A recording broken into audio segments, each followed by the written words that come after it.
நான் வரேன், 2 தோசை ஊற்றிட்டு வரேன்.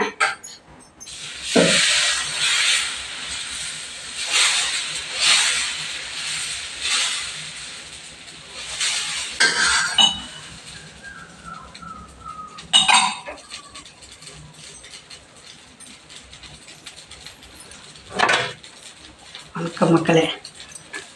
தேங்காய்க்கு என்னங்க சுரண்டிட்டு கொஞ்சம் சுடுதண்ணி ஊற்றி அலசிட்டு கெட்டு போயிட்டு தான் போடக்கூடாது. நேற்று காலையில் உடச்சிது. நேற்றுல முந்தா நேற்று மணத்தக்காளி கீரைக்கு உடச்சிது 1/2 மூடிக்கு மேலே இருக்குது. அப்போ எல்லாம் கடையிலெல்லாம் எல்லோரும் பெட்டி கடையிலெல்லாம் தேங்காய் சில்லு போட்டு தண்ணியில் போட்டு விற்பாங்க. 2 பைசா 5 பைசா கீத்து ஒரு சில்லை சொல்கிற கொஞ்சம் மாதிரி இருக்கும். 10 பைசாக்கு 15 பைசாக்கெல்லாம் வாங்கிட்டு வந்து ஆட்டுவோம். இப்போ ஒரு மூடி தூக்கி போட முடியுங்களா? காய் நல்லா மொத்தமாக இருக்குது. கறி எடுக்கலாமான்னாரு. லைனுக்கு போயிட்டார். சரி வந்து செய்யலான்னாரு. மணத்தக்காளி குழம்பு கொஞ்சம் இருக்குது.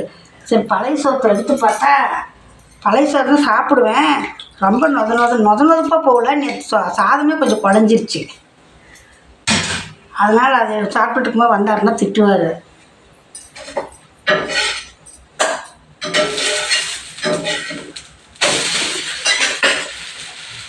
இந்த சப்பாத்தி கல்லில் தோசை ஊற்றினா வராதுன்னு சொன்னால் என்ன பாரு, இப்படி தண்ணியில் தொட்டு தோசை திருப்பி வச்சு இப்படி திருப்பி போட்டு சொல்லிட்டு வந்துருங்கிறாரு. அதே மாதிரி இப்படி பிடிக்கவே இல்லை. சப்பாத்தி போடுற கல்லில் மாவு ஊற்ற மாட்டோம்.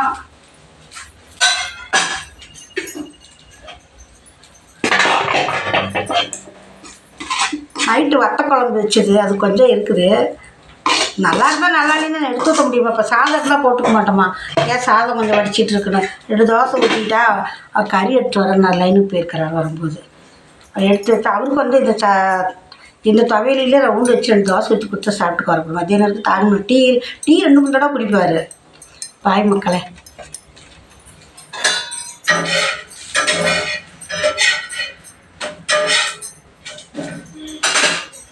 இந்த சோறை எடுத்து ஊற்ற முடியாது. வெயில் அடிச்சதுன்னா வடகம் போட்டுடலாம். வடகம் போட்டால் என் பாப்பா வந்தாங்கன்னா பேரப்பிள்ளைகளுக்கு போட்டு கொடுத்தா சாப்பிடுவாங்க. அன்றைக்கி இப்படி தான் கொஞ்சம் இது மாதிரி போட்டு வச்சேன். தீர்ந்துச்சுன்னா கொஞ்சம் இருக்குது.